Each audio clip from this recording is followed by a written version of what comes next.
तो नमस्कार दोस्तों, आप सभी का स्वागत है इस वीडियो में। तो दोस्तों आज हम लोग बात करेंगे कि गांव को किस तरह लूटा जा रहा है, वो भी दोस्तों ज़मीन मामला में। अब दोस्तों किस तरह लूटा जा रहा है इसके बारे में पहले जान लेते हैं। गांव का लोगों को किस तरह ठगा जा रहा है दलालों के द्वारा।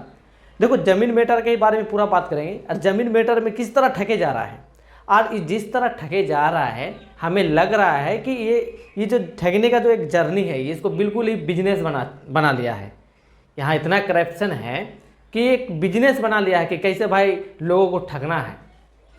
आप देखो बिजनेस कैसे कर लिया है ये लोग कर्मचारी से या कोई पदाधिकारी, कुछ पदाधिकारी के बारे में बता रहा, सबको ही नहीं, सबको एक जैसा नहीं होता है। कुछ पदाधिकारी के साथ जो भ्रष्ट लोग हैं, जो दलाल लोग हैं, वो मिल जाता है। मिलने के बाद क्या करता है, आपका ज़मीन का जो ये है, जैसे कि पहले जो रजिस्ट्री हुआ था, तो बहुत कोई ऐसे भी रैयत है कि अपना जो कैवाला है वो डॉक्यूमेंट्स जो है अभी भी अपलोड मतलब मोटेशन नहीं करवाया है, अपना नाम पर मोटेशन नहीं करवाया है, या आपका दादाजी का ज़मीन है, पूर्वज का ज़मीन है, ठीक है, तो वो आपका मान के चलिए कि आप जो जीवित है, अभी फिलहाल जो जीवित है, जैसे कि आपका दादा का ज़मीन है, आपका पूर्वज का ज़मीन है, वो अपना नाम पर चढ़ाओगे, ठीक है। तो वहाँ पर भी किस तरह का करप्शन का खेला खेला जा रहा है इस जगह पर, दोस्तों आप लोग भी सुनोगे तो हैरान हो जाओगे।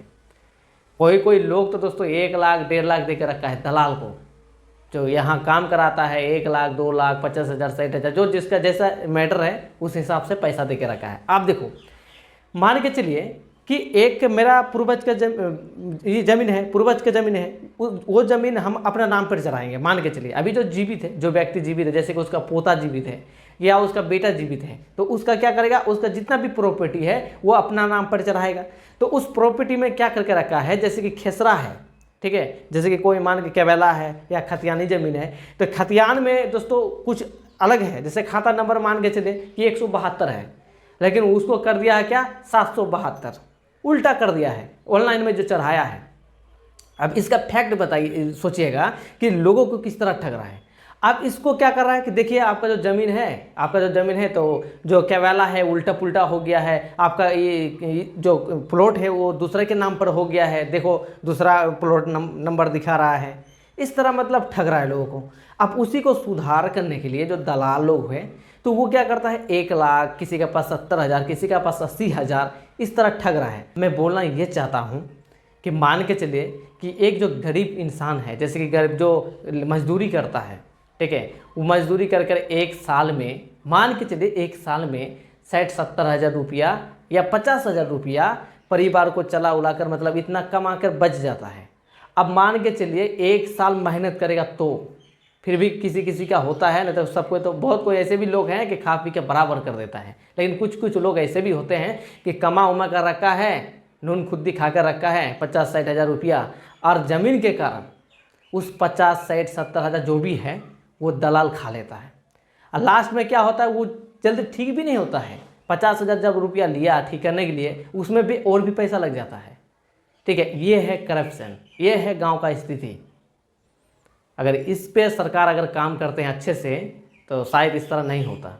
अब हम जो बोल रहे हैं तो वो सरकार के खिलाफ नहीं बोल रहे हैं, क्योंकि यहाँ का जो स्थिति है, मैं उस चीज़ के बारे में बता रहा हूँ। यहाँ का जो स्थिति है, यहाँ जिस तरह लोगों को ठगे जा रहा है, जिस तरह लूटा जा रहा है, क्योंकि मैं इस चीज़ में क्यों फंसा हूँ, क्योंकि मेरा भी साथ स्कैम हुआ है, और मैं इसीलिए मैं वीडियो बनाता हूँ कि काफ़ी लोग हैं कि उसके साथ स्कैम ना हो, वो लोग भी बचे।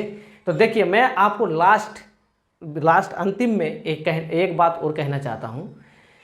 आप लोग दलाल से थोड़ा दूर रहिए, ठीक है। आप सोच रहे हैं कि अगर दलाल को नहीं पकड़ेंगे तो काम नहीं होगा। आपके पास अगर तरीका है तो आप बिना दलाल के भी काम करा सकते हैं, वो भी कम पैसों में। आप बोल रहे हैं कि पैसा क्यों लगेगा। आजकल तो आप जानते होंगे कि कहीं भी चले जाओ, ईमानदार बहुत लोग कम है, ठीक है। बहुत जो अफसर है बहुत ईमानदार नहीं है, सबको ईमानदार नहीं है। आप जाइएगा तो पहले वहाँ पर पूजा पाठ करना होगा आपको, उसका पूजा देना होगा। पूजा देने का मतलब समझे, आपको भोग चढ़ाना होगा, तब आपका काम होगा। और बहुत लोग ऐसे भी है कम भोग में संतुष्ट हो जाता है, इससे बहुत देवता है, कम भोग में संतुष्ट हो जाता है। तो आप डायरेक्ट उस देवता से मिले, ठीक है, उस देवता से मिले कि कम भोग में आपका काम बन जाए, ज़्यादा भोग भी ना चढ़ाना पड़े। हो सकता है कि आपका दया मया देख के काम करा भी सकता है, ठीक है। लेकिन अगर आप जो दलाल के पास जाते हो कि हमारा इतना ये ऐसा ऐसा है, ऐसा ऐसा है, ये करा दीजिए, वो करा दीजिए, आप उनके पास जाते हो तो फिर आपको बर्बाद करने में कोई रोक नहीं पाएगा, आप बर्बाद हो जाओगे। तो इससे बचना है तो आप डायरेक्ट फाइट कीजिए।